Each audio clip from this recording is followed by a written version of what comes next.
Hello and welcome to my first Screenomatic video that I'm going to create. I'm going to jump right in here to my online development course. So here it is, OTEL Development J. Fredrickson. So I'll go ahead and select it. And of course, it's going to take me to the home page that I developed. Let me just kind of give you a brief overview of the home page before we click some of the links. So embedded at the top here is the Doña Ana Branch Community College. It's a requirement here at the DACC that this be at the top of our page. And then the rest of this kind of looks similar to what Dr. Johnson had given us permission to plagiarize a bit. So I went ahead and I took advantage of that. So of course it says welcome to Engineering 100, Introduction to Engineering. It says welcome to class if you need help at any time, blah, blah, blah. And then it says here's your welcome letter. So I'm going to select this welcome letter and we're going to see what pops up. So here's a welcome letter that I created using an online template. So there are templates out there if you have a hard time writing like I do. So I found this letter and of course I modified it to fit my needs. And then I embedded my picture here at the top. So anyhow, just a little welcome letter for students to take a peek at. I'm going to click the back button. We'll go back and take a little better look at the home page. So one of the things that I really liked that I wasn't aware of were the student Canvas tours. So this is embedded in Dr. Johnson's class. So I took this and copied it. I found it very useful. The next thing that I put in was a link to my syllabus. So I'm going to go ahead and click the link to my syllabus and launch my syllabus now. So here's the syllabus that I created in Word. A lot of these are fundamental to the DACC. So it's typical DACC logo at the top, and then syllabus, of course, and then general information about the engineering and science and mathematics, what the title of the course is, what section it is, how many credits, and of course the days of the week that it meets. And typical things that the course catalog describes about the class. Student learning outcomes, course competencies are defined here. Methods of instruction. We teach this class both online and face-to-face. A little bit about our methods of evaluation. Students always want to know what kind of grade they're going to get and what they have to do to get that grade. What we define as professional development in the class, some of the soft skills that students need to take advantage of course, showing up on time, being respectful, so on and so forth. And our grading policy, and we'll scroll on down a little bit more. And there's some things on classroom management. Of course, the issue of cell phones is kind of a prevailing issue that seems to rear its ugly head from time to time. Support students that are available for students. And then here's my tentative schedule. If you take a look at the dates, this is actually a syllabus from a previous semester, but it kind of fit the need for this class. And then, of course, important dates to remember. Students always want to know when Thanksgiving holiday is going to be and so on and so forth. The next thing that I'd like to show you is the link that I put in for modules. So here's a direct link to my modules. Of course, you could also go up here and select the link right here. So either way will get you there. So I'm going to go ahead and select modules right now. And I've kind of got it broken down into Unit 1 and Unit 2. Unit 1 is just kind of a getting started module with my syllabus embedded there. Unit 2 is actually some work and the lessons that we had to create. So I'm going to take a look at this first topic. It says engineers and what do they do, so I'll select it. And this page pops up and it's just a catchphrase, engineers, what do they do? And here's kind of a description of it. And here's a picture that I found on the internet, which it's fairly inclusive, right? We've got men and women and people of different races and things. I think that's always important to include. So we'll click the back button. And then Unit 2 learning objectives and some of the learning activities. I'm going to jump in here to the flowchart presentation that we created. So here's the flowchart that I created, or rather the presentation on flowcharts that I created. So of course, we've got a title page, and then I always try and put in some useful videos or some online videos. So here's a YouTube video. Of course, there's not time in this presentation to watch it, but I did want to point out that I did create a video. And then I generally list all my learning objectives. And then it's kind of a general question, what is a flowchart? A flowchart is a diagram that uses graphical symbols to depict the nature and flow and steps in a process. Another name for this tool is called a flow diagram. And here's some of the typical symbols that you use in creating flowcharts. These aren't all of the ones that are available, but they're the most commonly used ones. And then I tell them what some practical applications for the flowcharts are and where a flowchart should be used. And then the benefits of using a flowchart and the 3 different types of flowcharts, how to construct a flowchart, an example of a linear flowchart, how to construct a deployment flowchart, and then of course an example of a deployment flowchart, and then constructing an opportunity flowchart. And then this would end the presentation. So of course we're back here in modules again, and what I'd like to show you next is one of the assignments that I created, and the assignment was create a flowchart in Microsoft Word. So I'll go ahead and I'll select this assignment. And then of course there's a link here to the assignment, so I'll click the link. So assignment 2.2, create a flowchart in Microsoft Word with a value being 20 points. It says first view the PowerPoint presentation that I just briefly went over. And then it says review the learning objectives. So here's my learning objectives below here. And the assignment is basically create a flowchart using these 3 flowchart symbols.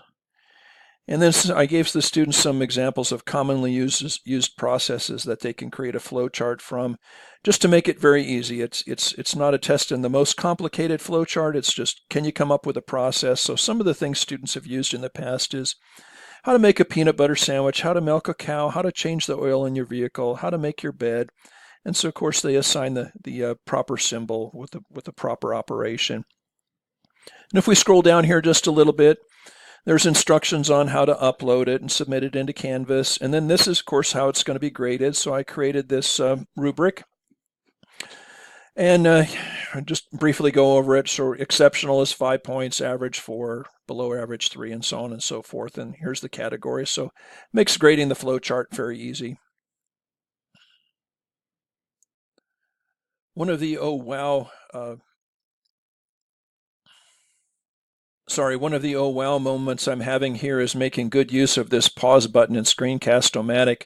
I've run this video several times. This is probably my 3rd or 4th time through it, and I found out that I need to make really good use of this pause button. So on occasion I pause it like I'm going to do now, and it takes me seamlessly back to the modules page, so it saves a little bit of time. So I really like that. So anyway, we've covered the flowchart presentation, how to create a flowchart in Microsoft Word. We're gonna take a quick look at the assignment, engineering disciplines. So let me go ahead and select that now. And here's the assignment. It says learning objectives. After completing the assignment, you should be able to describe, identify, and learn, of course, these concepts, right? 20 points are possible. It says in a Microsoft Word document uploaded to Canvas as per the Canvas due date, complete the following. So here's the instructions. And I've embedded some hyperlinks here. This is very helpful to students if, for example, if they don't remember what APA format is, they can click on it. It'll tell them. And then, of course, how to submit it and upload it. If you scroll on down just a little bit further, here's a rubric that I created inside of Canvas. I had never done one inside of Canvas. I'd done plenty of them inside of a word processor before. I didn't realize how easy it was. So anyway, very nice feature. I highly recommend that anybody that hasn't used this, go ahead and try and use it in the future. I'm going to move on back to my modules page again now. And the next thing I'd like to cover is the Excel and unit conversion quiz that I created using all the different question types. So I'm going to go ahead and select it. And I think to best show this and how I created the questions and how they kind of work is to go into edit mode. So I'll click edit up here. And then of course I'll go over here and I'll click on questions as soon as it allows me to do so. So questions. And of course, if you click the little pencil, you can put yourself into edit mode and you can tell what type of question it is. This is a multiple choice question. I'd used these plenty in the past. This next one is a true or false, so I'll select it. The next one was fill in the blank. I would have to say this is my least favorite type of question. It lends itself towards errors. For example, if a student has the habit of hitting the space bar before they type in a fill in the blank, it'll count it wrong. So I really try and avoid these inside of Canvas. Here's a multiple fill in the blanks with a picture that I imported of Doc Brown and a silly question. So here's a question that has to do with time travel. And anytime, of course, you see blank, blank, or blank, that's, of course, where you fill in the blanks. And here's some answers down here to those questions. There's multiple answer. Multiple answer is kind of another question that I haven't used too much on, but it allows you to create multiple correct answers, which I really did like. Multiple drop-downs, kind of similar. So you can have multiple drop-down questions. And then matching, of course. Matching is something that I think I've probably used many times. So 1 inch equals 2.54 centimeters. 1 cubic inch equals, and so on and so forth. Numerical answer. This is one that I had never used before and I really liked. So it allowed for some online conversions with error factors built in. Formula questions, you can give a formula for this next one, and you can assign a range of values for X, so every student may get a different question. So if they're sitting right next to each other, they can't look over each other's shoulders and say, what's the answer for number 7? It's number 7 will be different. Of course, essay question, it's just an essay question. Once again, I imported a little graphic, and I put a little note down here, make sure to use ADA formatting. Upload question, this is also a nice one. So you give them something to answer, or you ask them to perform something in another software package, and in this one they're going to actually upload a little Excel file. And then text no question is one that I have never used, but it can be used for informative purposes. The next thing I'd like to show you are my discussion type questions. One is a discussion and one is basically using chat. So I'm going to click on Engineering Body of Knowledge Discussion. So let me select this and we'll see what pops up here. So here we go. It says learning objectives. We define those. I've put a link in here to an online document that they need to download and they need to gather some information from. And then there's some, I put another little link in here that says if you're unfamiliar with Canvas discussions and you don't know how they work, here's a little video that'll show you what to do. And then of course down here it says, hey, put in reply to 2 posts from other users. The next thing that I'd like to show you is chat introduction. So let me go ahead and click on chat introductions. And a document will pop up here shortly. And there it is. So I figured this would be a good one for students familiarize themselves with the chat feature in Canvas. I don't see it as being nearly as useful a tool as the discussions button is. But it does allow students to kind of chat with each other, and if they notice somebody else is online and perhaps they're working on the same homework assignment, they might be able to share some resources or help each other out with. So I can see it as still being a useful tool. The next thing that I'd like to show you is how I have my grades set up in Canvas. So I'm going to go ahead and click the grades button right here.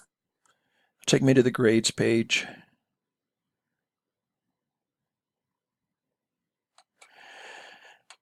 And this shows all the grades that I've input for my students, at least my fictitious students. It shows some of my classmates' names right here. Of course, they actually didn't do my they didn't do my assignments, but I filled in grades for them so I could check my math and make sure that the way I'd set up my columns and my point structure was actually working. So you can see over here, it shows one student has an 80.58% and so on and so forth.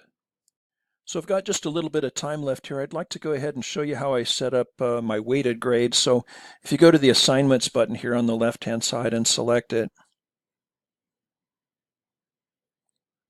you can actually create assignment groups, and that's what I've done. I've created several groups. One's called presentation, the other's called assignments, assessments, discussions, and chat. And so this is where you weight things. So what you do after you create your assignment groups and you've loaded them with assignments is you can go to this button right here, and when you select it, you can click on assignment group weights, and you can tell them how you want them weighted. So for example, I have the assignments weighted 30%, the assessments weighted 50%, discussions and chats weighted 20%, an ungraded column is 0%, and presentations were 0. One of the things that I did with my ungraded column was I collected data on whether or not a student was bilingual or not. So this concludes my first presentation in Screenomatic video capture. Anyway, I kind of enjoyed it. I've got about 20 seconds left, so I'm going to sign off. Thanks for listening to me.